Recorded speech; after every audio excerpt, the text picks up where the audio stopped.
पाहत आहात Loksamiksha news network आणि या आहेत आजच्या सुपरफास्ट न्यूज। या बातमीपत्राचे प्रायोजक आहेत नंदिनी कलेक्शन, फक्त महिलांचे परिपूर्ण दालन, माऊली निवास, कल्याण मंडपमच्या बाजूस, यशोधन नगर, परभणी। नमस्कार, मी प्रभू दिपके लोकसमीक्षा न्यूज नेटवर्क मध्ये आपलं स्वागत करतो। आपण पाहत आहात परभणीचं एकमेव बातमीपत्र Loksamiksha superfast. Red Apple exclusive MIDC परिसर परभणी। परभणी शहरासाठी मंजूर झालेली मलनिसारण आणि समांतर पाणी पुरवठा योजनांसाठीची निविदा महापालिकेच्या आयुक्तांनी जाणीवपूर्वक आचारसंहितेच्या काळात लावली असून त्यांनी कायद्याची पायमल्ली केली आहे। कुणाला तरी लाभ मिळवून देण्यासाठी ही निविदा लावण्यात आली असल्याचा आरोप काँग्रेसच्या वतीनं आज पत्रकार परिषद घेऊन करण्यात आला आहे। महापालिका आयुक्तांच्या या कृतीचा आपण निषेध करत असून याबाबत आजच जिल्हाधिकारी संजय सिंह चव्हाण यांची भेट घेऊन त्यांना याबाबत सविस्तर निवेदन देण्यात येणार आहे। जिल्हा प्रशासनाकडूनही यावर उपाय न झाल्यास या प्रकरणी न्यायालयाचा दरवाजा ठोठावणार असल्याची माहिती माजी उपमहापौर भगवान वाघमारे यांनी आज पत्रकार परिषदेत दिली आहे। या पत्रकार परिषदेला काँग्रेसचे जिल्हाध्यक्ष माजी आमदार बाबाजानी दुर्राणी, माजी आमदार सुरेश देशमुख, काँग्रेसचे शहराध्यक्ष नदीम इनामदार, रवींद्र सोनकांबळे, प्रदेश उपाध्यक्ष बाळासाहेब देशमुख, सुनील देशमुख, अमोल जाधव, गुलमीर खान, विनोद कदम आदींसह काँग्रेसचे पदाधिकारी उपस्थित होते। परभणी महानगरपालिकेची निवडणूक सुद्धा काही दिवसात आता होणार आहे। अशा सिच्युएशनमध्ये महानगरपालिकेच्या आयुक्तांनी 550 कोटीचे टेंडर आचारसंहितेच्या काळात लावलेली। 15 तारखेला आचारसंहिता लागली, 15 तारखेला यांनी कॉल केले आणि 16 तारखेलापासून ती विक्री सुरू केली। म्हणजे 100% कायद्याची पायमल्ली। त्याच्याने काय टेंडर काढणे, लावणे, त्याच्यातून अनेक पद्धती उत्पन्न होती, त्या पद्धतीने काम करणे अशा प्रकारे नवीन प्रशासकीय मान्यता आहे। नवीन प्रशासकीय मान्यता येऊन 8 दिवस झाले, पण टेंडर प्रशास आचारसंहितेमध्ये ही जी निविदा काढणे सगळे सत्तेत जेवढे लोक आहेत तेवढे नेमकी कोण म्हणजे आता काय तुम्हाला सगळं माहिती आहे नेमके सत्ता कोण चालवायले नाही, कारण ती पार्टी असं प्रशासकाच्या माध्यमातून हे सगळे सत्तेतले लोक ओळखाले त्यांच्या मार्फत चालू आहे हे सगळं। एकूण किती कोटी रुपयाचा गोळा असं 30 कोटी रुपयाच्या निविदा आहेत आणि या 550 कोटी निविदेच्या निविदा आचारसंहितेच्या काळात लागले, हे बेकायदेशीर आहे, एवढंच म्हणणं आहे। कळमनुरीचे आमदार श्रीमती प्रज्ञा सातव यांनी आज भाजपामध्ये प्रवेश केला असून याबाबत काँग्रेस पक्षातून संतप्त प्रतिक्रिया व्यक्त करण्यात येत आहेत। प्रज्ञा सातव यांच्या प्रवेशाबाबत बोलताना बाळासाहेब देशमुख यांनी त्यांच्यावर कठोर अशी टीका केली आहे। राजीव सातव हे काँग्रेसचे सच्चे कार्यकर्ते होते, मात्र त्यांचं स्वप्न पूर्ण करण्यासाठी आपण भाजपात प्रवेश केला असल्याचा प्रज्ञा सातव यांच्या वक्तव्याचा त्यांनी चांगलाच समाचार घेतलाय। आज प्रज्ञा सातवांना जी काँग्रेसकडून MLC दुसऱ्या वेळेस मिळाली ती सन्माननीय आमचे नेते राहुलजी गांधी, सोनियाजी गांधी यांनी पाठीमागं फक्त राजीव सातव हे नाव लावलेलं होतं आणि त्या राजीव सातवच्या पुण्याईमुळे, कर्तृत्वामुळे आणि योगदानामुळे ही मिळाली होती। त्यात प्रज्ञा सातव या नावाचं काहीही योगदान नव्हतं, परंतु अशा प्रकारचं काँग्रेसशी घात करणं म्हणजे अशा प्रकारे काँग्रेसचा सततचे दवाखाने करून कंटाळलात? आता शेवटचा उपाय। डॉक्टर गोविंद कामटे यांचे बालाजी आयुर्वेदिक निसर्गोपचार केंद्राला भेट द्या। शुगर, मूळव्याध, ॲलर्जी, सोरायसिस, गजकर्ण, दमा, लठ्ठपणा, गुडघेदुखी, कंबरदुखी, वात, गाठीचे आजार, लकवा, केस गळणे, मुतखडा, सफेद डाग यांसारख्या जुनाट आजारांवर खात्रीशीर उपचार केले जातात। दारू सोडवण्यासाठी विशेष उपचार उपलब्ध। संपर्क डॉक्टर गोविंद कामटे, आयुर्वेद विद्याविशारद, बालाजी आयुर्वेदिक निसर्गोपचार केंद्र, तलाठी कार्यालयाच्या बाजूला, वसमत रोड, परभणी।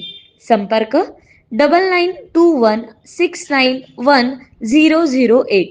आज 18 डिसेंबर रोजी जागतिक अल्पसंख्याक हक्क दिनानिमित्त अल्पसंख्याक समुदायातील नागरिकांसाठी वर्षभर राबविलेले उपक्रम, योजना व सर्व संबंधित कार्यालये व विभागाकडून अंमलबजावणीबाबत माहिती द्यावी तसंच विविध मागण्यांसाठी आज जिल्हाधिकाऱ्यांना निवेदन देण्यात आले। या सविस्तर निवेदनामध्ये मागण्या मांडण्यात आल्या असून त्या पूर्ण करण्याची विनंती देखील करण्यात आलेली आहे। मानवत तालुक्यातल्या आंबेगाव शिवारामध्ये जमीन मोजणी व ताबा घेण्याच्या वादातून 2 कुटुंबांमध्ये हाणामारी झाल्याची घटना 17 डिसेंबर रोजी दुपारी घडली आहे। या प्रकरणी मानवत पोलीस ठाण्यात परस्पर विरोधी गुन्हे दाखल करण्यात आलेत। शारदा आसाराम जाधव यांनी दिलेल्या तक्रारीनुसार आंबेगाव येथील जमिनीची शासकीय मोजणी भूमी अभिलेख कार्यालयाकडून पोलीस बंदोबस्तात करण्यात आली। मोदीनंतर शेताच्या हद्दीच्या खुणा निश्चित झाल्यानंतर त्याचा राग मनात धरून बाबासाहेब जाधव, सुरेश जाधव, रमेश जाधव व सावित्रा जाधव यांनी त्यांना व त्यांच्या पतीला अडवलं. जमीन निघाली तरी ताबा देणार नसल्याचं सांगत बाबासाहेब जाधव यांनी शारदा जाधव यांना चापकानं मारहाण केली, तर इतरांनी लाथाबुक्यांनी जबर मारहाण केली. तुमच्या कुटुंबातील कोणीही व्यक्ती पुन्हा शेतात आल्यास खतम करू व तुमच्या मुलांचं आयुष्य बर्बाद करू अशी धमकी दिल्याचं तक्रारीत नमूद केलंय. तर रमेश जाधव यांनी दिलेल्या फिर्यादीनुसार मोजणी सुरू असताना त्यांची चुलत भावजय शारदा जाधव यांनी हरभरा पिकात जबरदस्तीने वखर ताणण्यास सुरुवात केली. शासकीय अधिकाऱ्यांनी मजाव करून देखील त्यांनी ऐकलं नाही. रमेश जाधव यांनी समजावण्याचा प्रयत्न केला असता शारदा जाधव यांनी त्यांना जोरात ढकललं, त्यामुळे ते वखराखाली पडून त्यांच्या खांद्याला दुखापत झाली. तसंच आसाराम जाधव यांनी शिवीगाळ करत जीवे मारण्याची धमकी दिल्याचा आरोपही त्यांनी केलेला आहे. समाजभूषण भीमराव हाते आंबेरे यांच्या वाढदिवसाच्या निमित्तानं आज सामाजिक बांधिलकी जोपासत एक प्रशंसनीय उपक्रम राबवण्यात आला आहे.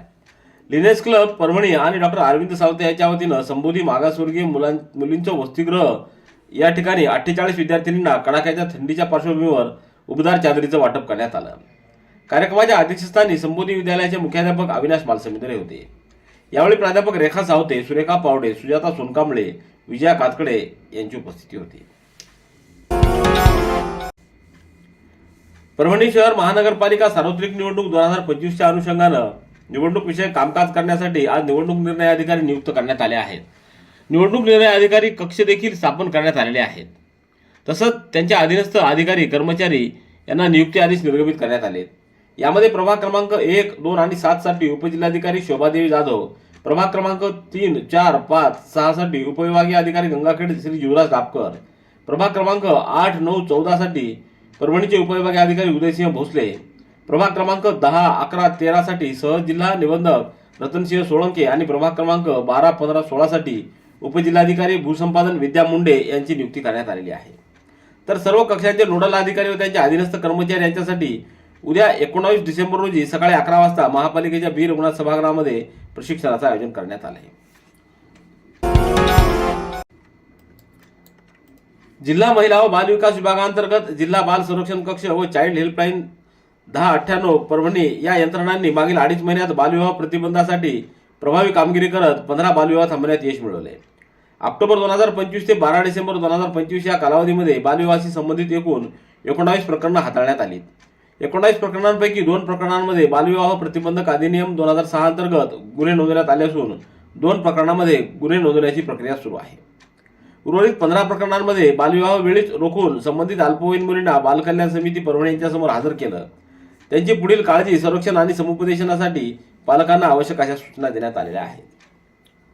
Red Apple furniture, smart furniture for smart people. Exclusive Parbhani शहरातील भव्य शोरूम रेड ॲपल एक्सक्लुझिव्ह, भारतातील स्मार्ट फर्निचर ब्रँड आता आपल्या परभणी शहरामध्ये. हो, आता आपल्या परभणी शहरामध्ये. या अंतर्गत ऑफिस, बेडरूम, डायनिंग, लिव्हिंग इत्यादी प्रकारचे फर्निचर आपणास मिळेल. Bedroom set, bed, dressing table, sofa set, कपाट, डायनिंग टेबल टीपॉय आणि स्टील फर्निचर इत्यादी सर्व प्रकारचे फर्निचर तेही आकर्षक किमतीमध्ये उपलब्ध आहे. एक वेळ अवश्य भेट द्या. रेड ॲपल फर्निचर, MIDC परिसर, भारतीय स्टेट बँकेच्या जवळ, परभणी.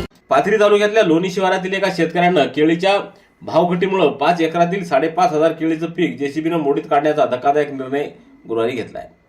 शेतकरी सूरज पोराळ यांनी मागील वर्षी त्यांच्या मालकीच्या 5 एकर क्षेत्रावर 5,500 केळीच्या झाडांची लागवड केली होती. सुयोग्य शेती पद्धती, खत, पाणी, मजूर, वाहतूक यावर त्यांनी सुमारे 5 लाख रुपये खर्च केले होते. चांगले उत्पन्न मिळेल या अपेक्षेनं त्यांनी या पिकामध्ये मेहनत घेतली. मात्र यंदा केळी बाजारपेठेत गंभीर घसरण दिसून आली आहे.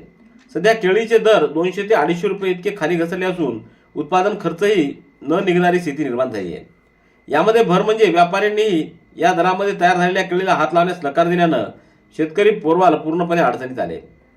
अखेरीस परिस्थितीसमोर हतबल होत पोरवाल यांनी जेसीबीच्या संपूर्ण सहाय्यानं केळीचं पीक मोडून काढण्यास सुरुवात केली आहे.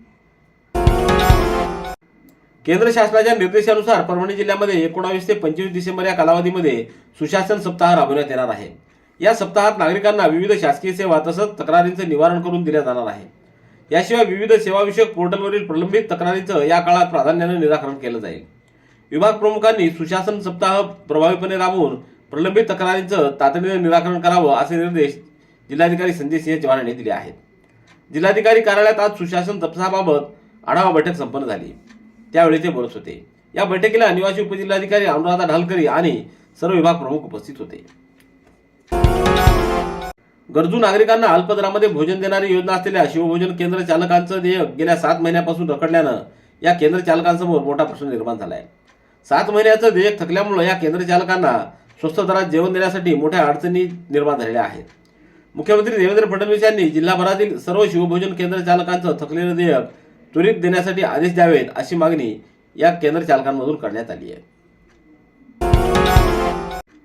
मराठवाडा विदर्भ ते उत्तर भारतात जोडणारी नवीन नांदेड टणकपूर एक्सप्रेस या नवीन रेल्वे गाडीला रेल्वे प्रशासनाकडून अधिकृत मंजुरी मिळाली असून ही एक्सप्रेस दर रविवारी नांदेड रेल्वे स्थानकावरून सुटणार आहे.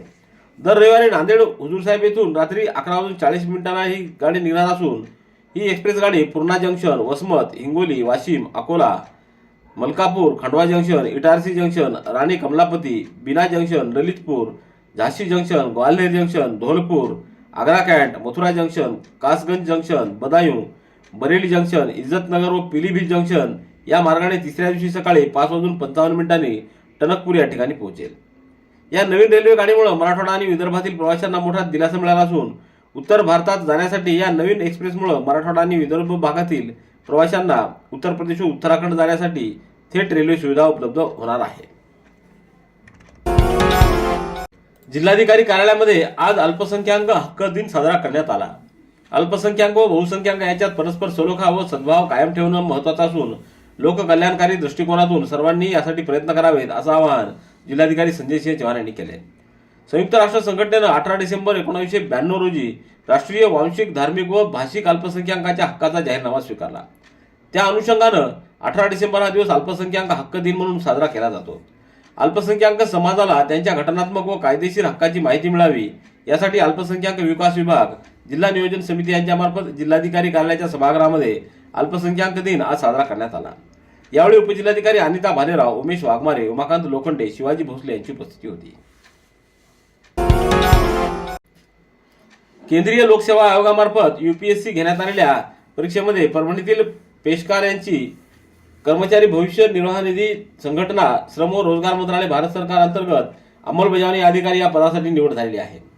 त्यांच्या यशाबद्दल सावित्रीबाई फुले मुलींच्या हायस्कूल इथं सत्कार सोहळा आयोजित करण्यात आला. यावेळी अध्यक्षस्थानी ॲडव्होकेट RV देशमुख यांच्यासह दिलीप देशपांडे, मनोहर देशमुख, विजय पेशकार, ॲडव्होकेट दीपक देशमुख, अनिल मोरे, अशोक टाकळकर, सोनू लाहोटी, रवी शिंदे, महेश इंगळे आदींची उपस्थिती. शेतकऱ्यांचं सोयाबीन चोरणाऱ्या टोळीतील आरोपी पोलिसांनी गजाआड केलाय. स्थानिक गुन्हे शाखेच्या कारवाईमध्ये त्या आरोपीला गजाआड करण्यात आलंय. जिल्हाभरातील धान्य चोरी आणि इतर चोरीच्या गुन्ह्यात हव्या असलेल्या आरोपींची माहिती काढत असतानाच मिळालेल्या गुप्त माहितीवरून गणेश काळे याला पोलिसांनी ताब्यात घेतलं. त्याची अधिक चौकशी केली असता त्यानं Bori police station, Selu police station, Purna police station, Palam व मंठा आणि परतूर पोलीस ठाण्याच्या हद्दीमध्ये दाखल असलेल्या विविध गुन्ह्यांची कबुली दिली आहे. ही कारवाई पोलीस अधीक्षक रवींद्रसिंह परदेशी यांच्या मार्गदर्शनाखाली अपर पोलीस अधीक्षक सूरज गुंजाळ यांच्या नेतृत्वात स्थानिक गुन्हे शाखेचे पोलीस निरीक्षक विवेकानंद पाटील, PD भारती, मधुकर चट्टे, सुग्रीव केंद्रे, निलेश भुजबळ, निलेश परसोडे, परशुराम गायकवाड, मधुकर ढवळे, विष्णू चव्हाण, उमेश चव्हाण, उत्तम हनवते आदींनी केली आहे. राजर्षी शाहू महाराज ज्येष्ठ साहित्यिक व कलावंत मानधन सन्मान योजना संदर्भातील प्रकरणामध्ये परभणी जिल्हा परिषदेचे उपमुख्य कार्यकारी अधिकारी, ग्रामपंचायत तथा सदस्य सचिव यांच्याविरुद्ध 10,000 रुपयाचा जामीनपात्र वॉरंट काढण्याचे आदेश मुंबई उच्च न्यायालयाच्या छत्रपती संभाजीनगर खंडपीठाने दिले आहेत. या प्रकरणी परभणी जिल्हा अशासकीय समितीच्या वतीनं उच्च न्यायालयात याचिका दाखल करण्यात आलेली होती. परभणी जिल्ह्यातील पाथरी, सेलू, पूर्णा, गंगाखेड, परभणी व जिंतूर येथील अल्पसंख्याक मुलींसाठी असलेल्या शासकीय वसतिगृहांमध्ये शिपाई, सफाईगार व पहारेकरी अशी पदं सुशिक्षित बेरोजगार सेवा सहकारी संस्थांमार्फत भरण्यात येणार आहेत. ही पदं कंत्राटी पद्धतीनं 11 महिन्याच्या कालावधीसाठी असून एकूण 42 पदं भरावायची आहेत. सदर कामे जिल्ह्यातील पात्र सुशिक्षित बेरोजगार सेवा सहकारी संस्थांना स्वावलंबी होण्यासाठी कामवाटप समितीमार्फत देण्यात येणार आहेत. यासाठी ऑगस्ट 2000 नंतर स्थापन झालेल्या व सहकार कायदा 1960 अन्वये नोंदणीकृत असलेल्या सुशिक्षित बेरोजगार सेवा सहकारी संस्थांनाच अर्ज करता येतील. संबंधित संस्था किमान 6 महिने कार्यरत असणे आवश्यक असून काम देणाऱ्या विभागातील अटी व शर्ती मान्य करणं बंधनकारक राहील. अशा पात्र सुशिक्षित बेरोजगार सेवा सहकारी संस्थांनी आवश्यक कागदपत्रांसह परिपूर्ण प्रस्ताव 26 डिसेंबर रोजीपर्यंत सादर करावेत, असं आवाहन कौशल्य विकास, रोजगार व उद्योजकता विभागाचे सहाय्यक आयुक्त प्र. खंदारे यांनी केले. रेड ॲपल एक्सक्लुझिव्ह MIDC परिसर परभणी. याबरोबरचे बातमीपत्र संपलं. पुन्हा भेटूया उद्याच्या सुपरफास्ट बातमीपत्रात. पाहत रहा लोकसमीक्षा. तुम्हाला हे बातमीपत्र कसं वाटलं याबद्दल आपली प्रतिक्रिया नोंदवा. दररोजचे अपडेट्स मिळवण्यासाठी लोकसमीक्षा चॅनलला सबस्क्राईब करा. धन्यवाद.